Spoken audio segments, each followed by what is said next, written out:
Codon का जो relationship है वो कैसे जो वर्क कर रहा होता है, ठीक है.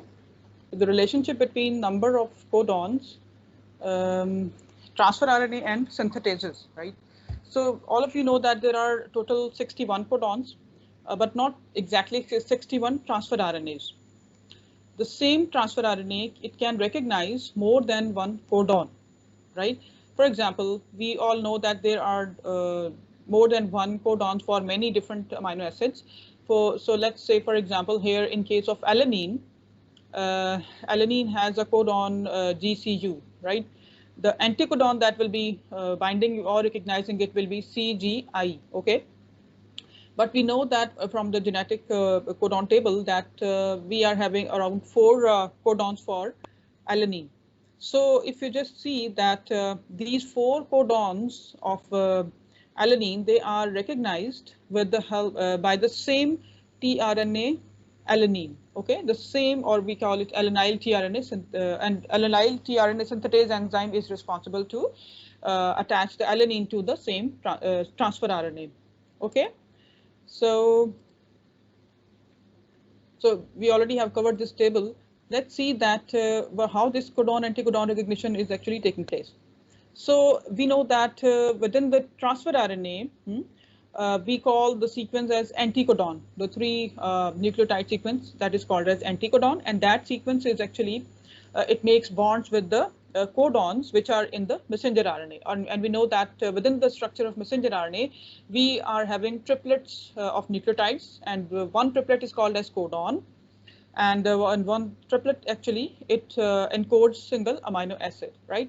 So if you just see here that in the structure of messenger RNA from 5' end to 3' end, we call the codon, the 3 nucleotides, as 1, 2, and 3. And similarly in the transfer RNA, anticodon, because messenger RNA and transfer RNA both are RNA, so they have anti-parallel relationship with each other, okay? So tRNA would be in 3 to 5 direction, and messenger RNA from 5 to 3 direction, they will be actually interacting with each other. So the first nucleotide in the 5' end of the messenger RNA, the X, that is the first one, the Y is the second one, and Z is the third one. Similarly, in the anticodon, because its 5' end is in the opposite direction, so we will call the Z as first anticodon of transfer RNA, and Y will be the second, and X will be the third one, okay? So the third base of codon is variable. The third base is variable. So we say that the first 2 interactions, like X and X slash Y and Z slash Z, there are 3 total interactions, but first 2 interactions, they obey the Watson-Crick base pairing rule.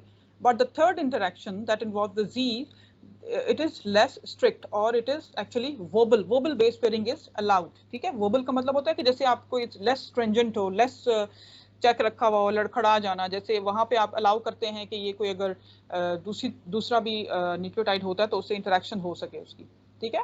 तो ये mind में रखें कि the third interaction जो है वो less strict है या वो वोबल है. सो लेट्स सी दैट के जरिए समझा दें. जी अभी हम एग्जांपल से ही पढ़ रहे हैं, तो just wait. Wobble base pairing rules, ठीक है, वो क्या है, हमें कैसे इससे अंडरस्टैंडिंग हो. मैसेंजर आरएनए में आप देखें कि फर्स्ट सेकंड थर्ड जो बेस आपके पास बेसेस हैं, ठीक है, कोडॉन में. अगर हम ये देखते हैं कि फर्स्ट एंटीकोडॉन बेस जो है, ठीक है, जी जिसे हम देख रहे हैं उस टॉप में, अगर वो सी हो तो जो मैसेंजर आरएनए में थर्ड बेस है, ठीक, कोडॉन बेस, वो क्या होगी, वो जी होगी. वी नो कि वो सी जो है वो जी के साथ बॉन्ड बनाता है, ठीक है, वॉटसन-क्रिक जो बेस पेयरिंग है. अगर आपके पास फर्स्ट एंटीकोडॉन जो है बेस वो ए हो और थर्ड बेस जो है मैसेंजर आरएनए में कोडॉन जो है वो यू हो, ठीक है, ए जो है वो यू से बाइंड करती है, राइट. जो अगर हमारे पास जो फर्स्ट एंटीकोडॉन बेस है वो यू है, तो जो थर्ड बेस कोडॉन में है वो यू जो है ये ए के साथ भी बॉन्ड कर सकता है और जी के साथ भी बॉन्ड कर सकता है. यहाँ पे हमारे पास थोड़ी सी रिलैक्सेशन आती है, ठीक है. फिर अगर हम देखते हैं कि फर्स्ट एंटीकोडॉन अगर हमारे पास जी हो तो जो थर्ड कोडॉन बेस है दैट कुड बी ईदर सी और यू. और अगर हमारे पास फर्स्ट एंटीकोडॉन बेस आई हो, ठीक है, और तो थर्ड कोडॉन बेस जो है वो U भी हो सकती है, वो C भी हो सकती है, वो A भी हो सकती है। इसका मतलब है कि I has potential to make hydrogen bonds with E, with U, with C और विद A।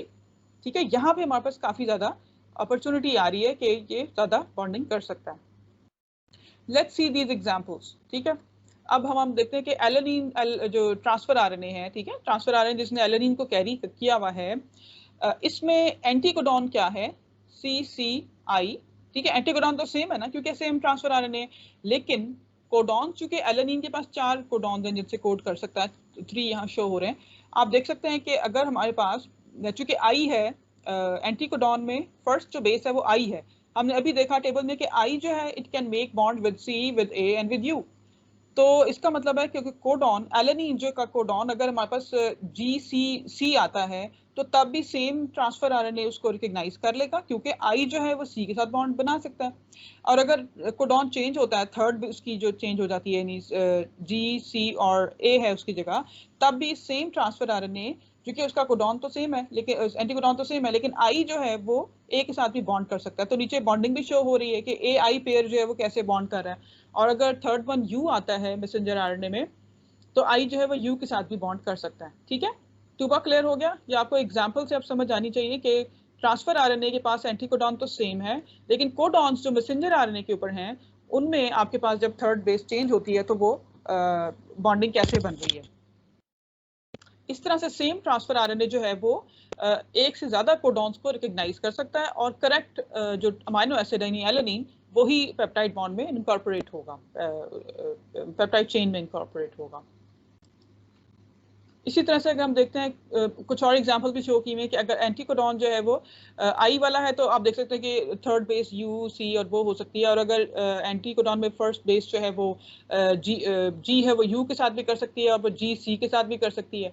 इसी तरह से आप देख सकते हैं कि अगर यू है तो वो ए के साथ भी करेगा, वो जी के साथ भी बॉन्ड कर सकता है। तो इस तरह से जितने भी अमाइनो एसिड्स जो हैं उनके कोडॉन्स अगर चेंज भी हो जाते हैं, तो ट्रांसफर आरएनए चूंकि वो कर सकता है recognise more than one codons को, तो इस तरह से हमारे पास जो जेनेटिक कोड है उसके अंदर रिडंडेंसी हमें नजर आती है, या उसके अंदर हमें डीजेनरेसी नजर आती है। ठीक है, so this is called as degeneracy of genetic code.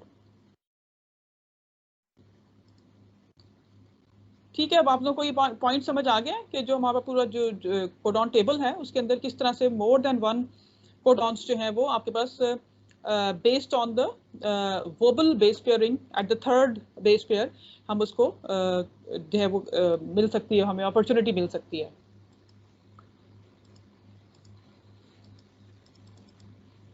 तो इस तरह से हम अगर प्रोटीन सिंथेसिस का जो एक ओवरव्यू करते हैं, so we know that translation of genetic code is dependent on 3 base word that corresponds to a single amino acid, and the messenger RNA is message is read by transfer RNA through the use of a 3 base complement to the 3 base word. A specific amino acid is conjugated to specific transfer RNA, and amino acid side chain hydrophobicity, polarity, they govern the ability of transfer RNA synthetases to conjugate a specific 3 base message with specific amino acid.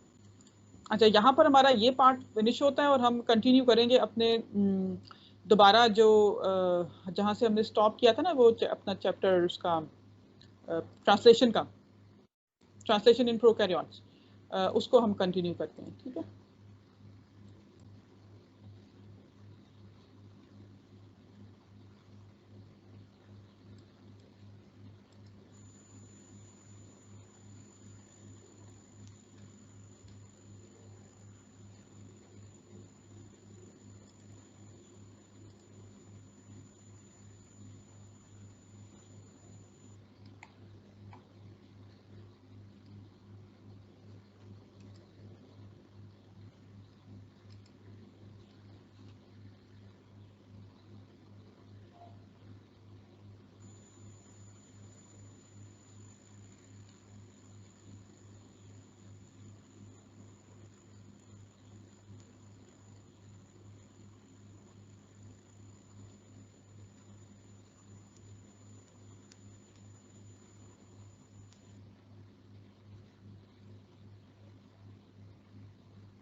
replication that that every process that has to be initiated or has to be started, that different players are needed for the process of initiation, right? And then there will be different players for elongation and then different for termination. So similarly, the initiation process for translation actually is taking place within the cytoplasm, right? And we know that the small subunit of ribosome and the large subunit of ribosome, they come from the nucleus and then they enter into the cytoplasm, right? But in case of prokaryotes, because everything is taking quite simultaneously, so they don't have any separate membrane for nucleus. So the messenger RNA is actually start translation as soon as its 5' end is emerging. So in case of so here in case of prokaryotes, because we are talking the initiation process, so we know that the small subunit of ribosome, this is actually interacting with the messenger RNA and initiation factor 1. So basically the initiation factor 3 actually and messenger RNA, they bind to the 30S ribosomal subunit. So here in the picture you can see the orange oval is 30S subunit, and initiation factor IF3, it actually comes and it binds to this small subunit, and then they actually interact with the messenger RNA. Okay, so initiation factor 1 is another actually factor that is involved, but its exact role is not very much clear.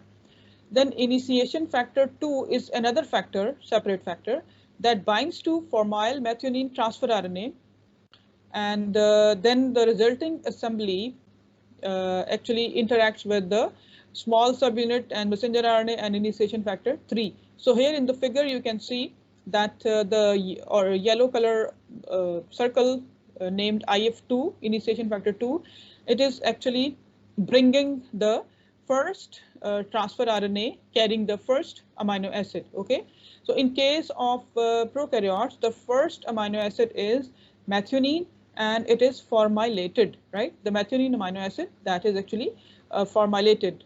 An enzyme is specific to attach the formic acid group to the methionine. And it is a kind of distinctive tag, you can say, that separates the initiator methionine from the other methionines which are existing within the structure of the protein or the polypeptide chain. Okay, so here you can see that this whole assembly is interacting with the messenger RNA. They are recognizing the Shine-Dargano sequence, and then they are putting the first interactions in position actually. Okay, the methionine, formyl methionine tRNA actually it base pairs with the initiating codon, and initiating codon is always AUG. Okay, so the first codon AUG that encodes methionine is the starting point of the translation. Okay, the first attachment, and you can see the proper positioning of the first transfer RNA is done within the like this. Okay, by interacting with the small subunit and messenger RNA. So just note that large subunit is not interacting yet. Okay, so after the first a few encounters, and then the interaction of IF2, the first transfer RNA carrying the amino acid, and the small subunit, that also involves the utilization of GTP. Okay, energy is also needed here. So the 50S ribosomal subunit, actually it binds to this complex, and then the attached GTP is actually hydrolyzed by its interaction. And the initiation factor 2, initiation factor 3, they are all disengaged from the whole system. Okay, so now the stage is actually set for the formation of the first peptide bond after the attachment of this large subunit. Okay, so you can see the amino acyl tRNA, the first tRNA, it binds to the P site within the structure of the large subunit. So A site is actually vacant. So just to give you an idea of this P and A site, if you just look at this figure, then you can see that the codons in the messenger RNA, they are being they're interacting with the anticodons in the transfer RNA. The pink color structure is transfer RNA, and then you can see the amino acids which are attached at one end, and P side on the left side of the large subunit, and A side actually is on the right side within the structure of the large subunit. And you can see the peptide bond formation on the top of the, or on top middle region of the large subunit. Okay, so we will be looking at this peptide bond formation later. So you can see the peptide bond is being formed over there. The newly incoming transfer RNA with the amino acid, they are entering from A side, and then the empty transfer RNA is leaving from the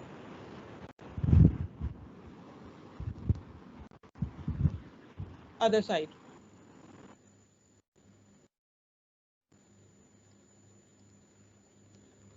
Okay. तो ma'am फिर ये वाला bond टूट जाएगा इनका और new bond बनेगा जैसे ऊपर बना हुआ है? सॉरी, किस बॉन्ड की बात कर रहे हो? मैम ए साइड और पी साइड के दरमियान बॉन्ड बना हुआ है। ए और पी के दरमियान नहीं, जो टॉप पे आप देखते हो वो पेप्टाइड बॉन्ड है, ठीक है। यहाँ पे अगर आप देखो कि जो आपको बता देती हूँ कि जो इनकमिंग है ना ट्रांसफर आरएनए, जिसके टॉप पे अमाइनो एसिड कैरी किया हुआ है, अमाइनो एसिड का जो अमाइनो टर्मिनल है ना, एन जो है उसका, एन जो है वो जो पहले से मौजूद वहाँ पर है ट्रांसफर आरएनए, उसके कार्बोक्सिलिक ग्रुप पे अटैक करता है, और उससे क्या होता है, पेप्टाइड बॉन्ड बन जाता है। तो अब जो ट्रांसफर आरएनए पहले से कैरी कर रहा था आपके पेप्टाइड चेन को, वो वाला बॉन्ड सी और ओ वाला ब्रेक डाउन हो जाता है, तो वो एम्प्टी हो जाता है, यानी ट्रांसफर आरएनए जो पहले से था पी साइड पे वो रिमूव हो जाएगा। अब जो पॉलीपेप्टाइड चेन है वो पूरी की पूरी कैरी करेगा जो नया वाला आया था ट्रांसफर आरएनए, ठीक है। और फिर क्या होगा, ये पूरा सिस्टम मूव करके आगे जाएगा। अभी हम आगे जब स्टेप्स पढ़ेंगे ना आपको और बेहतर क्लियर हो जाएगा, ठीक है। Yes ma'am. हाँ, okay. So what is happening in the elongation. अब आप ये देखें कि इलोंगेशन इटसेल्फ जो है वो अच्छा खासा कॉम्प्लिकेटेड प्रोसेस है, जिसमें आप देखेंगे कि मल्टीपल प्लेयर्स हैं और वो पूरा एक साइक्लिक सिस्टम चल रहा है, जिसमें कि हर जो नए ट्रांसफर आरएनए की एंट्री पर पेप्टाइड बॉन्ड एक ऐड होता जाता है, और फिर एक साइड से जो है वो एम्प्टी ट्रांसफर आरएनए रिमूव हो जाता है, ठीक है। तो पूरा स्टेप चलता है। सो देखते हैं कि कैसे हो रहा है।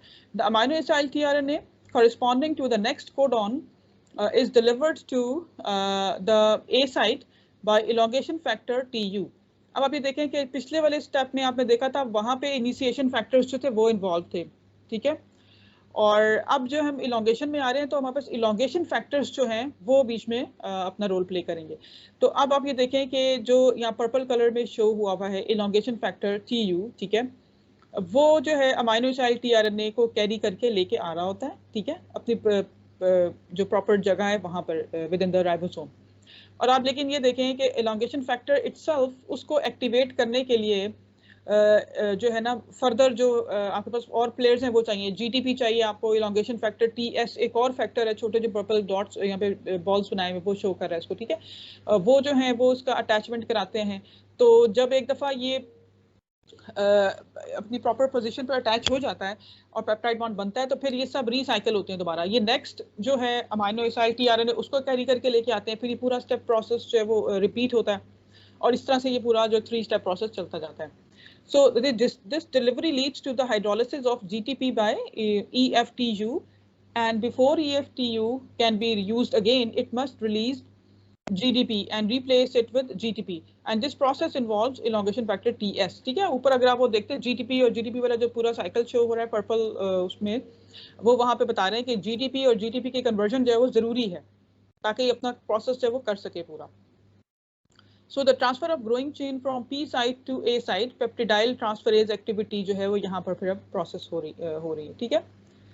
अच्छा, जो प्रोटीन सिंथेसिस है इसमें पेप्टाइड बॉन्ड फॉर्मेशन जो है ये कौन करता है, किसी को पता है कौन सा एंजाइम है जो पेप्टाइड बॉन्ड फॉर्मेशन कर रहा है?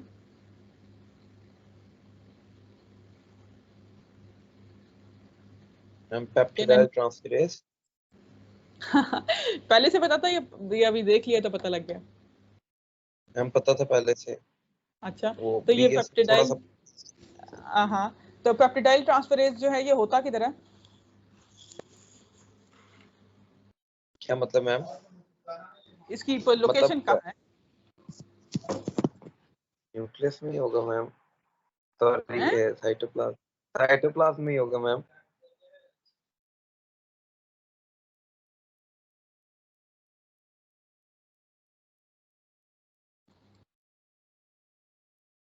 साइटोप्लाज्म में होने का जवाब तो बहुत ही ब्रॉड है ना, एग्जैक्ट जगह क्या होगी, हम प्रोटीन सिंथेसिस पढ़े ना, तो अब प्रोटीन सिंथेसिस में हमने देखो डिफरेंट ये स्टेप्स देख रहे हैं, यहाँ पे कहाँ पे होगा, स्मॉल सब यूनिट के साथ अटैच होगा, मैसेंजर आरएनए के साथ होगा, कहाँ होगा? मैम शायद ट्रांसफर आरएनए के साथ होगा, तभी जाके जब दोनों जो अमीनो एसिड्स हैं उनके दरमियान पेप्टाइड बॉन्ड कराएगा। आपको आधी बात याद रही है पुरानी वाली? कोई और आंसर मैम करेगा इसको? कोई करे आंसर? मैम राइबोसोम्स के साथ। राइबोसोम भी स्मॉल सब यूनिट के साथ या लार्ज के साथ? Ma'am large. मैम लार्ज के साथ होगा, क्योंकि ऊपर की तरफ मैम जहाँ पर साइट्स हैं उसकी PEA वहाँ पर पेप्टाइड बॉन्ड ने बनना है ना। जी जी Elongation ठीक है, ठीक है।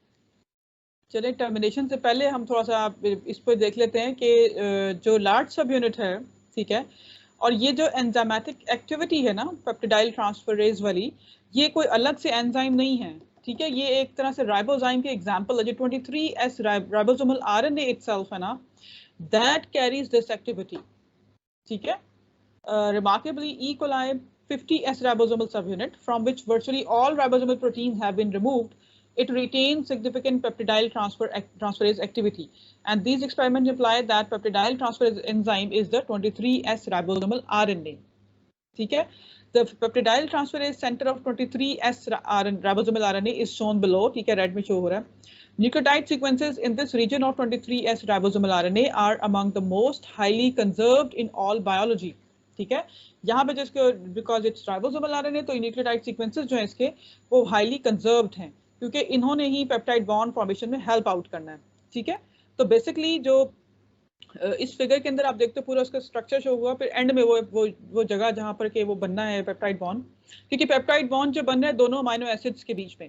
और अगर जिस तरह पहले फिगर में हमने देखा था कि अमाइनो ग्रुप जो है वो इनकमिंग जो है आपके पास अमाइनो एसिड, वो अटैक करता है कार्बोक्सिलिक उस पे, ठीक है, कार्बन पे अटैक करता है, तो इसीलिए ये N और C आपके दरमियान में भी यहाँ पे पेप्टाइड बॉन्ड बनता है। ठीक है, जब वो बॉन्ड अटैक करता है C पे, तो जो कार्बन ऑक्सीजन जो कि ट्रांसफर आरएनए के साथ अटैच था ना, जो पेप्टिडाइल tRNA आपके पास ऑलरेडी P साइड पे था, वो बॉन्ड ब्रेक हो जाता है। इस तरह से क्या होता है कि पेप्टाइड बॉन्ड बनता है, और जो प्रीवियसली फॉर्म्ड होते हैं अमाइनो एसिड, वो जो इनकमिंग वाला उसके साथ अटैच हो जाते हैं, और जो एम्प्टी हो जाता है ट्रांसफर आरएनए जिसका वो C और O बॉन्ड ब्रेक होता है, तो वो जो है वो रिलीज हो जाता है फिर। ठीक है, तो ये जो पेप्टिडाइल सेंटर है पेप्टिडाइल ट्रांसफरेज इसका 23S राइबोसोमल आरएनए का, ये एक तरह से माइक्रो एनवायरनमेंट प्रोवाइड करता है पेप्टाइड बॉन्ड फॉर्मेशन के लिए। ठीक है, तो इस तरह से ये उसको हेल्प आउट करता है, और ये एक तरह से जो पेप्टाइड बॉन्ड फॉर्मेशन है ये डिहाइड्रेशन रिएक्शन भी इसको कहते हैं, क्योंकि वाटर मॉलिक्यूल जो है वो रिलीज होता है यहाँ पे। ठीक है, दो हाइड्रोजन, एक OH और एक ऑक्सीजन जो है वो रिलीज हो जाते हैं जब यहाँ पे बॉन्ड फॉर्मेशन होती है, तो इसको डिहाइड्रेशन सिंथेसिस भी कहते हैं। ठीक है, तो अब ये क्लियर होगा कि peptide ma'am peptidyl transfer RNA और अमीनो एसिड ट्रांसफर आरएनए क्यों लिखा हुआ है ए और पी साइड पे? वो नीचे मैम अभी जो आपने अभी जो फिगर देखी है, हाँ एक मिनट ठहरो जी। अब यहाँ पे पेप्टिडाइल इसलिए लिखा है कि चूंकि पेप्टाइड बॉन्ड फॉर्मेशन जो है ना वो ऊपर टॉप में हो रही है उस रीजन में जो कि राइबोसोमल आरएनए का रीजन है ना। ठीक है, यानी जो आपके पास अमाइनो एसिड ये tRNA कैरी करके लाता है ना, तो चूंकि इसने टॉप पे समझो कैरी किया, जैसे समझो कि बंदा खड़ा है तो उसके हाथ में ऊपर उसने हाथ किया हुआ है, उस पे अमाइनो एसिड उसने पकड़ा हुआ है, तो वो जब राइबोसोम के रीजन में P साइड पे एंटर होते हैं, ठीक है, तो इस वजह से P साइड उसे कहते हैं कि पेप्टाइड बॉन्ड ऊपर टॉप में बन रहा होता है, और A जो है वो अमाइनो एसिड से, वो A जो इनकमिंग अमाइनो एसिड आ रहा है वो वहां से आ रहा है, इसलिए उसको अमाइनो एसिड tRNA कह रहे हैं ना, क्योंकि ट्रांसफर आरएनए के साथ जो अमाइनो एसिड अटैच हो जाता है तो हम उसको अमाइनो एसिड tRNA कहते हैं। आप लेकिन उसको उस एंजाइम से कंफ्यूज ना करिए, अमाइनो एसिड tRNA सिंथेटेज फिर वो एंजाइम है जो अमाइनो एसिड को tRNA से अटैच कराता है। ठीक है, लेकिन खाली जब अमाइनो एसिड अटैच हो, जब सॉरी यस मैम आप बात करें, मैं कहती जब अमाइनो एसिड जो है वो ट्रांसफर आरएनए के साथ अटैच हो जाता है ना, तो फिर हम अमाइनो एसिड tRNA उसको कहते हैं कि ये tRNA अमाइनो एसिड को कैरी करके ला रहा है। ठीक है, यस मैम। और मैम पेप्टिडाइल ट्रांसफरेज सेंटर जो है ये फिर ए साइट के अंदर ही होगा, और जब मतलब एक तरफ से इनकमिंग अमाइनो एसिड आ रहा होगा तो वो फिर जो है वो, क्योंकि हमने कहा है कि वो बेसिकली उस राइबोसोमल आरएनए का ही एक जो है वो एक उसकी डोमेन है जी जी, पेप्टिडाइल पार्ट ऑफ। ट्रांसफरेज की, वहां पर उसके साथ ही अटैच होके तो वो फिर पेप्टाइड बॉन्ड फॉर्म कर देगा। जी जी, ये तो बेसिकली आपको ना सिर्फ एनवायरनमेंट दे रहा है, जो 23S राइबोसोमल आरएनए का जो ये पेप्टिडाइल सेंटर है ना जो हेल्प आउट कर रहा है, तो ये उसको वो एनवायरनमेंट देता है कि जिससे करेक्ट बॉन्ड फॉर्मेशन हो सके पेप्टाइड की। ठीक है, यस मैम। ओके। सो अच्छा, यहाँ पे हम बात करते हैं कि जो इलोंगेशन का स्टेप है वो अच्छा खासा कॉम्प्लिकेटेड है, और उसमें इलोंगेशन फैक्टर TU जो है वो उसकी इन्वॉल्वमेंट है, और वो पूरा एक साइकिल है कि इलोंगेशन फैक्टर TU जो है वो GTP से पहले एक्टिवेट होता है, और उसको फिर वो जो इनकमिंग अमाइनो एसिड tRNA को कैरी करके लेके आता है, और उसके बाद फिर वो रिलीज होता है और उस पर GTP की हाइड्रोलिसिस होनी चाहिए। ठीक है, तो ये पूरा GTP यानी आफ्टर एवरी जैसे वो कोई एक अमाइनो एसिड tRNA को ब्रिंग करके लेके आता है ना, तो हर दफा एक GTP जो है वो उसकी इन्वॉल्वमेंट है यहाँ पे। अब ये इमेजिन करें कि हर पेप्टाइड बॉन्ड फॉर्मेशन में कितने GTP जो है वो इन्वॉल्व हैं। ठीक है, और अच्छा, so ribosome then moves 3 nucleotides down the message displacing the transfer RNA bound in the P site. अब ये होता है कि ये पूरा आपके पास जो है ना एक ऐसा आप कह सकते हैं कि प्रोसेस है जिसमें 3 स्टेप, क्योंकि जो आपके पास कोडॉन है वो 3 न्यूक्लियोटाइड्स के होते हैं ना, पे एंटीकोडॉन भी 3 के, तो ये पूरा 3 स्टेप की एक जंप लगाता है पूरा system ribosome along with messenger RNA के, ताकि वो जो A साइट और P साइट है वो भी हर दफा मूव करके आगे चली जाती है। जो ट्रांसफर RNA वो एम्प्टी वाला निकलता है, और जो सिस्टम है वो नेक्स्ट जो कोडॉन है और एंटीकोडॉन का इंटरेक्शन उसके लिए वो फिर रेडी हो जाता है। ठीक है, तो 3 न्यूक्लियोटाइड जो है वो मूव करता है नेक्स्ट उस पर। अच्छा, ये पूरा स्टेप जो इलॉन्गेशन का इसी तरह चलता है, जबकि हमारे पास स्टॉप कोडॉन जो है वो आ जाता है। ठीक है, जब लास्ट तक पहुंचता है, जब हमारे पास स्टॉप कोडॉन आता है, तो फिर क्या होता है कि चूंकि स्टॉप कोडॉन के लिए कोई हमारे पास कॉरिस्पॉन्डिंग अमाइनो एसिड नहीं है, कोई ट्रांसफर RNA नहीं है, तो क्या होता है कि सिस्टम यहाँ पे स्टॉप करता है। तो अब रिलीज फैक्टर्स हैं ऐसे कुछ प्रोटीन्स जो कि स्टॉप कोडॉन को रिकॉग्नाइज करती हैं, और उसके बाद फिर वो वहाँ से पेप्टाइड जो है पूरी पॉलीपेप्टाइड चेन जो बनती है या पेप्टाइड चेन बनती है उसको रिलीज कराते हैं। So release factor actually they recognize stop codons and bind to the vacant A site. Release factor 1 it recognizes UAA or UAG, and release factor 2 they recognize UAA and UGA. ठीक है, ये release factor 1 और release factor 2 जो है ये दोनों इसको recognize कर सकते हैं, और GTP is hydrolyzed and the peptide chain is actually released from the transfer RNA or ribosomal complex. ठीक है, अब GTP hydrolysis होती है और फिर ये जो पेप्टाइड चेन है वहाँ से रिमूव हो जाती है, and then ribosome actually dissociates into its components 30S and 50S जो भी है। हम चूंकि प्रोकैरियोट्स की बात करें तो वो सारा सिस्टम डिसअसेंबल जब हो जाता है। अच्छा, ये तो हमने फिर 23S राइबोसोमल RNA का देख लिया, कवर कर लिया।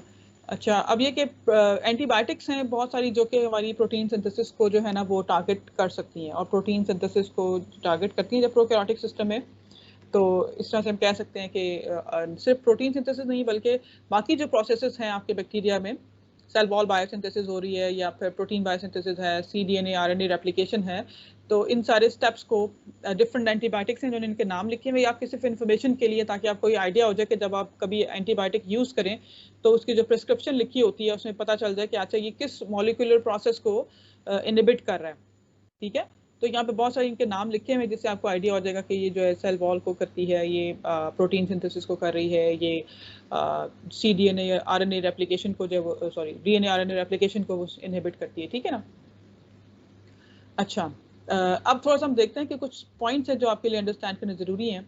हमने बात की थी कि जो फर्स्ट होता है हमारे पास अमाइनो एसिड वो मैथ्योनीन है, और प्रोकैरियोटिक सिस्टम में हमेशा ये फॉर्माइल मैथ्योनीन जो है वो फर्स्ट यूज़ होता है ट्रांसलेशन के अंदर। ठीक है, तो जो फॉर्माइल मैथ्योनीन है ना, ये एक तरह से ये इधर आप फिगर में देखें तो मैथ्योनीन के स्ट्रक्चर शो हुआ और फिर फॉर्माइल ग्रुप जो है ये टॉप पे अटैच हुआ है, CHO ग्रुप जो है। ठीक है, और the initiating tRNA actually carries a modified or formilated methionine, and this charged transfer RNA is unusual in that it can enter directly into the P site rather than the A site.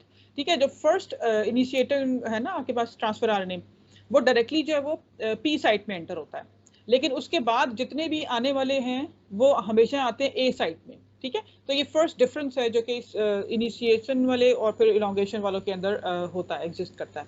और फिर चूंकि आपको ये पता है कि initiate IF3 जो है वो स्टार्ट में ही आता है और उसने स्टार्ट में इसको अटैच कराना है। अब जो नेक्स्ट आने वाले हैं ना आपके पास मैथ्योनीन्स, उनके लिए जो है वो इलोंगेशन फैक्टर ही उनको कैरी करके लेकर आएगा। इस तरह से जो ट्रांसलेशन की मशीनरी है वो रिकग्नाइज करती है कि ये इंटरनल मैथ्योनीन है और ये फर्स्ट मैथ्योनीन है। क्योंकि देखें ना, किसी भी प्रोटीन के अंदर कोई एक मैथ्योनीन तो नहीं हो सकता, मल्टीपल हो सकते हैं। तो इन्होंने सिस्टम ने जो इनिशिएशन वाली मैथ्योनीन है उसको सेपरेट करने के लिए इनिशिएशन फैक्टर ही के साथ उसको अटैच किया हुआ है। कि जो इनिशिएशन वाली होती है वो उसके वो अटैच करते हैं, उसके साथ फॉर्माइल ग्रुप अटैच कर देते हैं, ठीक है। और वो टैग है एक तरह से कि ये स्टार्टिंग वाली ही है, ठीक है। And we also know that initiation takes place at AUG codons. However, not every AUG codon is initiating codon. Many proteins also contain internal methionine residues. ठीक है। So अब उनको distinguish करने के लिए फिर elongation factors वाले जो components हैं वो उनको carry करके लेके आते हैं, ठीक है। ये point clear हो गया? Yes, ma'am. Okay. अच्छा, अब initiating AUG is located 6 to 8 nucleotides downstream from AG-rich region known as Shine-Delgado sequence or ribosome binding site, and the sequence is recognized because it is complementary to the 3' end of 16S ribosomal RNA. अब ये बड़ा important point है।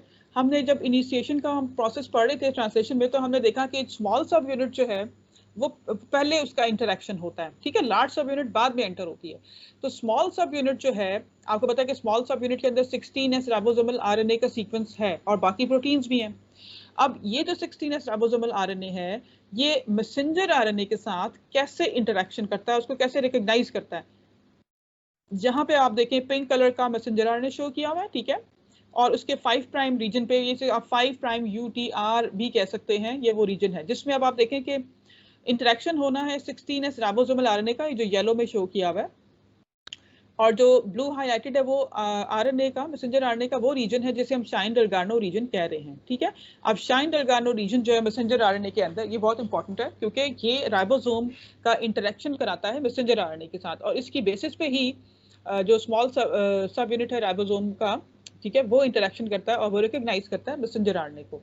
और आप ये देखें कि first मैथ्योनीन जो है वो काफ़ी न्यूक्लियोटाइड्स के बाद डाउनस्ट्रीम जो है वो नजर आ रहा है। उसके बाद फिर आगे ट्रिपलेट्स आ रहे हैं, वो अमाइनो एसिड्स को एनकोड कर रहे हैं पॉलीपेप्टाइड के अंदर, ठीक है। और यहाँ पे जो कंसेंसस सीक्वेंसेस शो किए हुए डिफरेंट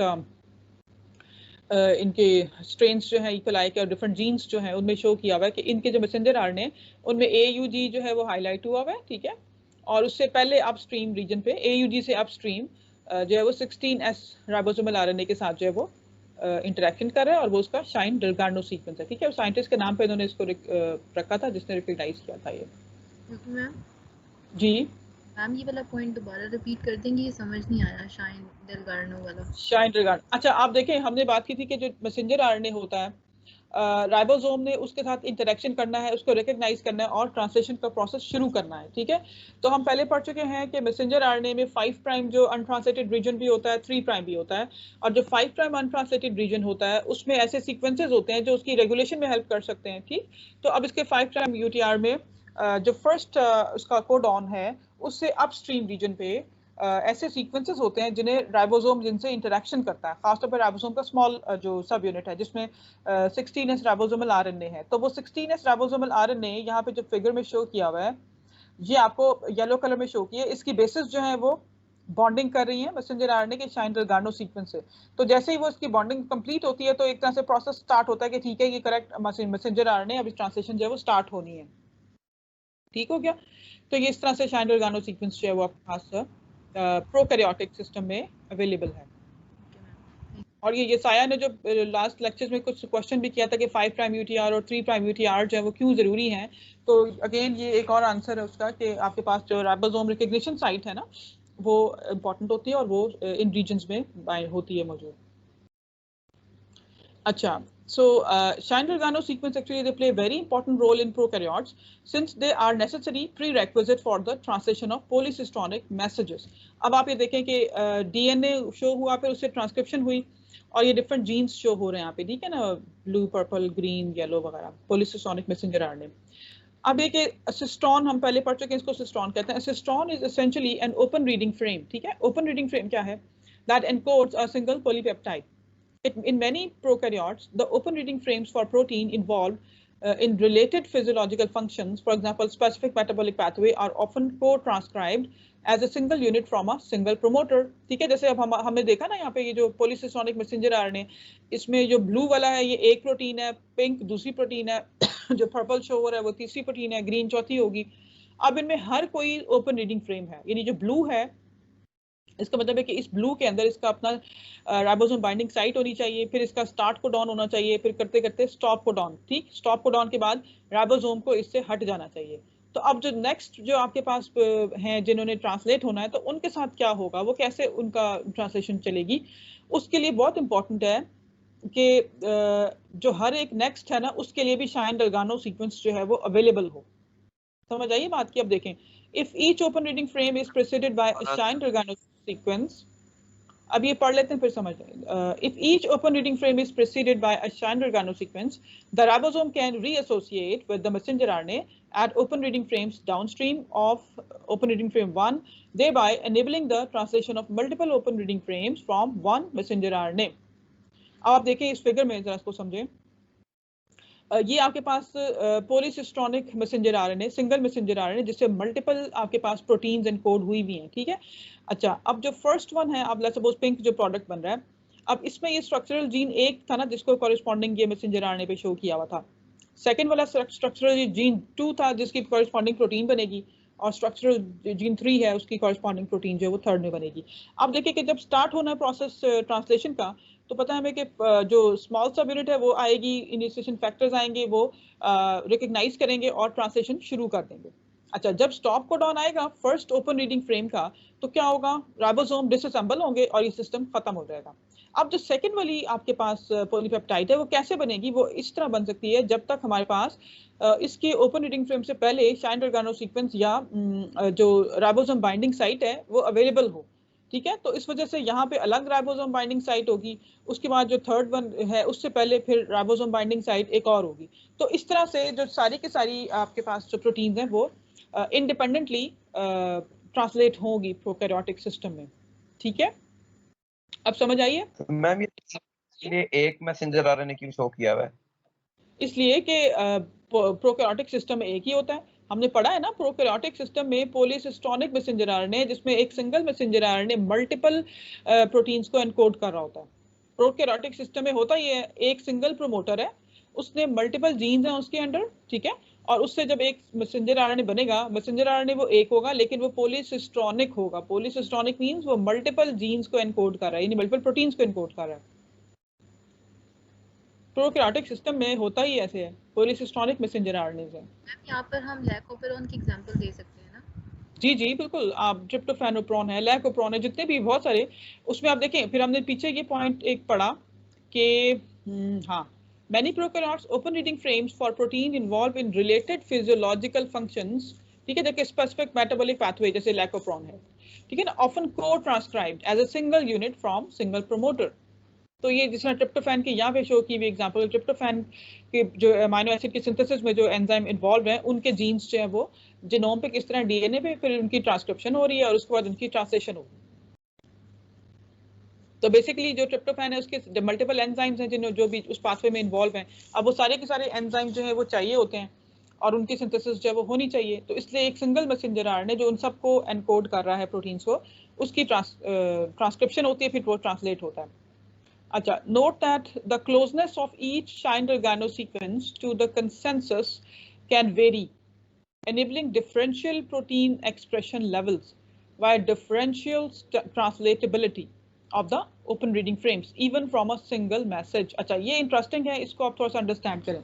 यहाँ पे हम ये बात कर रहे हैं, जैसे हमने पीछे शो की ना अलाइनमेंट जो शो की थी, हाँ ये फिगर जिससे हम बता रहे हैं कि डिफरेंट जीन्स के जो मैसेंजर आरएनए जो होंगे उनके जो स्ट्रैंड ऑर्गेनो सीक्वेंसेस है ना वो वेरी कर सकते हैं।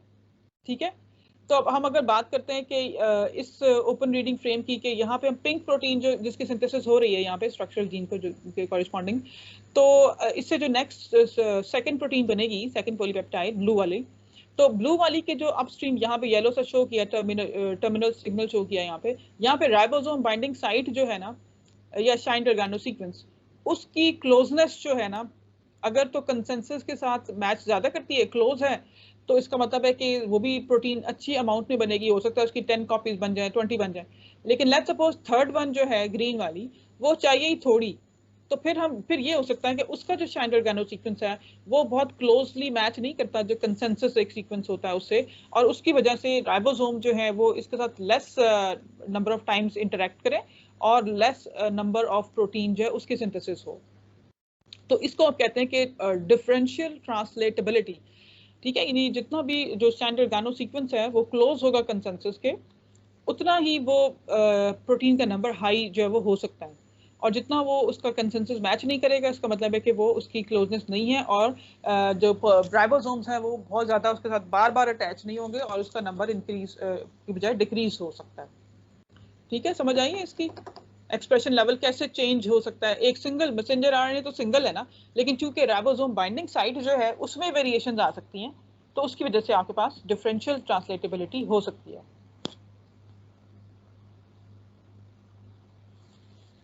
ये समझ आई है, कोई कंफ्यूजन है इसमें? मैम क्लियर है ये। क्लियर है, चलेंगे। अच्छा, अब इस तरह से इलेक्ट्रॉन माइक्रोग्राफ्स में इन्होंने शो किया हुआ है कि किस तरह इकोलाई में जो एक क्रोमोसोम है उसके साथ जाके पोलीसोम्स जो है वो नजर आ रहे होते हैं, यानी जो मैसेंजर आरएनए है उसके साथ बहुत मल्टीपल राइबोसोम्स जो है वो बाइंड किए हैं जो ब्लैक डॉट्स से शो हो रहे हैं ना, और ये सारा आपको ट्रांसलेशन का शो हो रहा है। तो in prokaryotes translation can begin even before transcription is complete and the two processes are often coupled. So in the EM you can see strings of polysomes translating one or more messenger RNA molecules being transcribed from the E. coli chromosome. ठीक है, तो अब E. coli के अंदर आप देख सकते हैं कि इसमें मल्टीपल आपके पास जो है वो पोलीसोम की शक्ल में मैसेंजर आरएनए होते हैं और फिर उनकी ट्रांसलेशन साथ साथ जो है वो हो रही होती है। अच्छा, यहाँ तक जो है ये हमारा कंप्लीट होता है प्रोकैरियोटिक ट्रांसलेशन का। तो हमारा नेक्स्ट जो है इंशाल्लाह टॉपिक वो ट्रांसलेशन इन यूकैरियोट्स है। ठीक है, और ट्रांसलेशन इन यूकैरियोट्स इंशाल्लाह जो है